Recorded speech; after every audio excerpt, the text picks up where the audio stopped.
I'm Elle. I'm currently coming down from a sugar high. And I am the master of the Tijuana Bible, the Susman, Rick Susman. Who are you? Well, you are watching The Read Pile.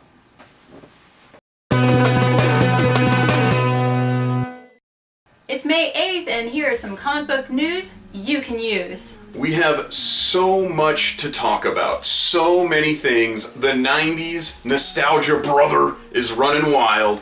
We've got a new Power Rangers movie in the works, which apparently will trump all other of the 9 Power Rangers movies that came before it. We've got, we've got Power Rangers and Doctor Who is going to be in the Terminator. Well, okay, so Matt Smith is going to be the 11th Doctor, is going to be in the... But I think the big news is that Gotham, the Fox TV series, has been picked up for a season. We're going to get we got a preview. It looks awesome. Elle? I'm not as excited as most are. For any of this? For any of it. Oh. Well, when they first presented the whole idea... Of Gotham? Yeah, okay. Gotham. It sounded like it was going to be more directed towards Gordon, which, understandably, yes, it still is. Still from his point of view. Cop drama. Yeah. Cop drama. I get it. I like it, you know. But when you watch the latest trailer, they give you these highlights of the characters. Yeah, you get to see, like, Catwoman, and you get to see, well, young Catwoman, young Batman, young... Well, Bruce Wayne, of course. Riddler and Poison Ivy, who apparently had a lot of trouble with her bangs as a kid. I'm a very, very picky nerd girl. That did not look like Poison Ivy. Poison Ivy's hot. Are you more excited about Gotham than you are about the Justice League movie, at least? I am. All right, well, there you go. I am, because I am like everybody else. Oh my god. They mentioned Bruce Wayne. Oh my god. He's gonna be in like maybe every other episode. He's a little kid. Maybe by the end of the series he'll be like 13. And you're like, he's almost there. Why am I not surprised? Alright, let's go to some reviews. And now for some comic book reviews. I'm gonna start with Harley Quinn. It is up to issue 5 right now, and I am extremely excited. She's still independent, she's got her crazy antics, but now she's paired up with a guy called Cyborg. He's the old Cyborg, and it's pretty hilarious with the antics that they're going through.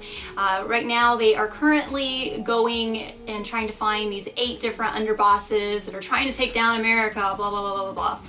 Not really too concerned about the reasons why, but as far as their adventures together, it's pretty amazing. I'm also gonna go ahead and follow you up on Alex and Ada. Probably gonna give you a lot of spoilers right now, so if you haven't read it yet, please skip ahead. So right now, Alex has decided in the last issue to go ahead and turn on Ada. No, really, she is turned on. She's self-aware. She knows what's going on. She's learning senses and she's learning feelings, but all within the standards of the home. She's not actually allowed to venture out yet, which in turn is turning out to be the hardest part of the whole issue. Then we have my pick of the week. We have Future's End. I'm very, very excited about this one. I haven't been this excited about a comic in a while. Of course, you know, if you read the written review, I did get the free comic book day issue, so that kind of leans you in to kind of bring you up to speed. Basically, it takes place in the future, where something called the Eye has taken over. Terry McGinnis is there, and he goes back in time to help stop the Eye.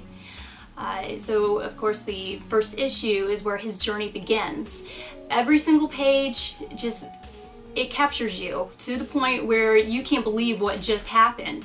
And it's just every page, one after the other, is pretty amazing. Some major events have already happened. Key heroes have already died. And I really don't know where the next one is going to pick up. But I am looking forward to every single issue. Well, thank you, Elle, for those lovely reviews. You're welcome. Okay, so now we get to my read pile, and as you can see, my read pile is substantial. But I'm going to get to just the big stuff. So let's start with the first book that I started with. Amazing Spider-Man number 1.1. Hang on, let me get a better shot of that. Oh, you know what? Jesse's just going to throw up a graphic anyway. Right, Jesse? Yeah! There you go. So Amazing Spider-Man 1.1 should be about here at this point. Another Dan Slott Amazing Spider-Man book, which means, of course, it's really good.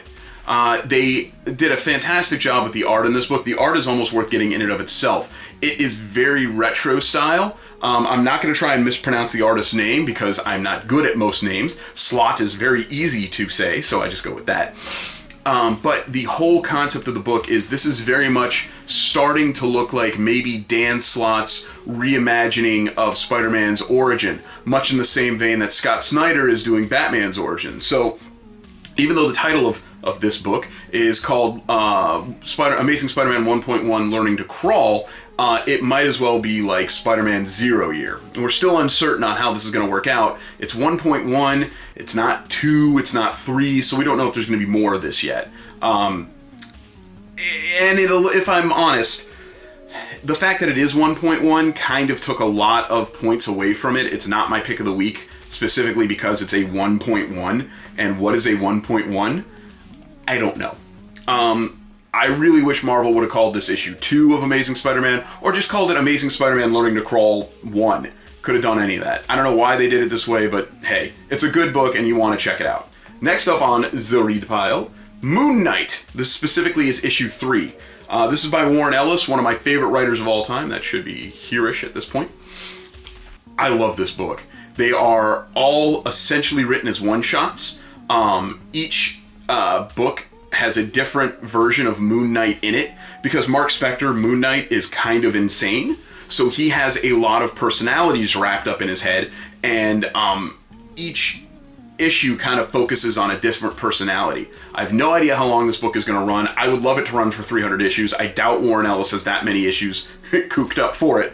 But if you haven't checked out Moon Knight yet, Warren Ellis's Moon Knight specifically, please do. Very good. However, neither of those are my picks of the week. My pick of the week this week is Matt Fraction, Howard Chaykin, Satellite Sam, specifically issue number 8. And I gotta get really tight on this one so that you can see the bottom here. That's actually an extra book that they included in it, known as a Tijuana Bible. In fact, the book is actually the Tijuana Bible is part of the actual comic. If you read through the comic, part of the plot has to do with the Tijuana Bible that they gave you. Very meta, very like fourth dimensional, just awesome book. Plus the writing is there, and I love Howard Chaykin's artwork, specifically when he's doing just human beings. I'm not really a big fan of his when he's doing like superheroes. I don't think he's got it for superheroes, I just don't.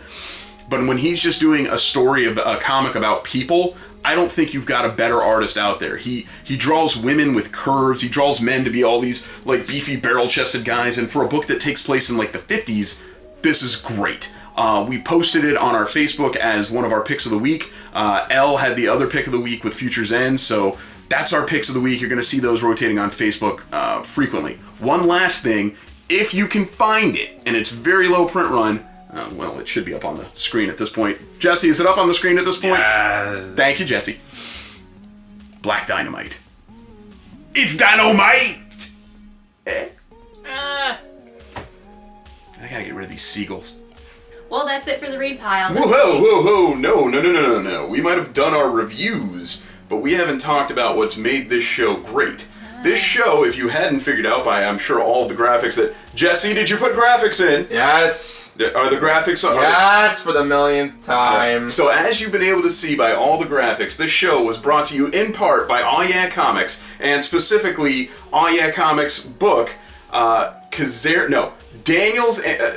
Jesse, what was it again? Christopher Daniels and Kazarian, Wrestle, Aw Yeah Comics, you jackwagon!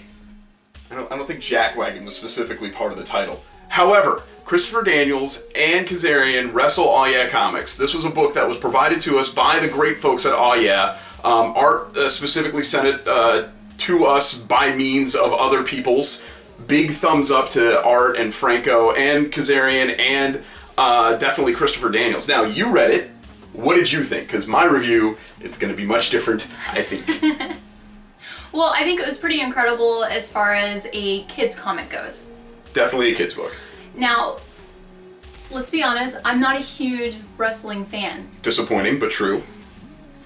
I enjoy wrestling. I've been to some independent shows, but I don't have all the knowledge of the wrestling world. All right. We get it. You're not But I into got this the shit. joke. Okay. I got the jokes. All right. I understood where they were making fun of themselves and where they were bringing the humor in, and they were making it very lighthearted for the kids, yet still introducing the superhero aspect of everything, and they had their wonderful little antics back and forth. So overall, as a kid's comic, two thumbs up. So she's definitely being kind. I have to let you all know, as soon as she finished reading it, I got a text, because we sent her a PDF of the show too, of the comic too, and she immediately trashed the whole thing. She said it was terrible, and I said, Elle, it's a kid's book. And she said, oh, this isn't serious. And I said, no, it's not serious. It was designed to be a kid's book. And I gotta tell you, even though she did in fact reread it, and as a kid's book, she enjoyed it, I enjoyed this flat out. I thought it was hilarious. I thought it was great. And I am very, very happy and elated, if you will. Yes, elated is the word. He is actually a 5-year-old with a very high vocabulary. My lexicon for a 5-year-old is astronomical. So thank you guys. I loved the book. I think Elle's review is actually a bit more apropos, to be honest. So I'm going to leave that where it stands. It's a good review. If you haven't had a chance to check it out, you can go to awyeahcomics.com if you haven't followed any of the links yet, and they should be able to hook you up with a copy. It's $5. It's definitely worth it, and it was mostly made possible from C2E2, so that was cool as well. So we definitely need to give a big shout out to All Yeah Comics, and let's see, who do we want to thank this? Well, you know what? I'm going to leave the thanks specifically to you, because we have a lot of people we can thank as every week. We specifically wanted to thank All Yeah Comics, but there's someone you wanted to thank specifically, I'm sure. Well, recently we have actually hit over the 100 followers on Twitter in less than a month. So I'm going to have to thank one person in particular that has retweeted us quite a few times, and in turn, we immediately gained followers afterwards. Literally within seconds. Within seconds, our phones were exploding. So I'm going to have to say thank you to Gail Simone. You are awesome, you're crazy, and I love you. Crazy, I think, in a way that we all agree is fabulous, because it is wonderful. you can't be a great artist. It is good crazy. You can't be a good artist and be sane. I think that's a given. It's true. But her comics are fabulous. Check out Red Sonja, check out Batgirl. Gee, what else are you reading of hers that I'm thinking of offhand? Batgirl, definitely. You're definitely reading Batgirl. You're definitely reading Red Sonja. God, she's got so many books out right now. Oh, The Movement just wrapped up. Issue 12 debuted this week. Still haven't given that a view because a lot of the other peoples on Twitter are already saying this. It's just too heartbreaking to see that book end. So you might never see a Movement review of ours because it's tough. But thank you all so much. We'll see you guys next week with more picks and more trashing of books that we didn't particularly like. So, bang. One last thing this week. One of our cat hosts, Baby, had to remind us, as you can hear, we forgot to mention that I was featured on TV a lot this week, and she also wanted to remind everybody that barbershopwindow.com is still a great place to go to get all kinds of great deals on t-shirts, specifically using the promo code READPILE. Jesse, for the love of God, get us out of here before this cat murders us.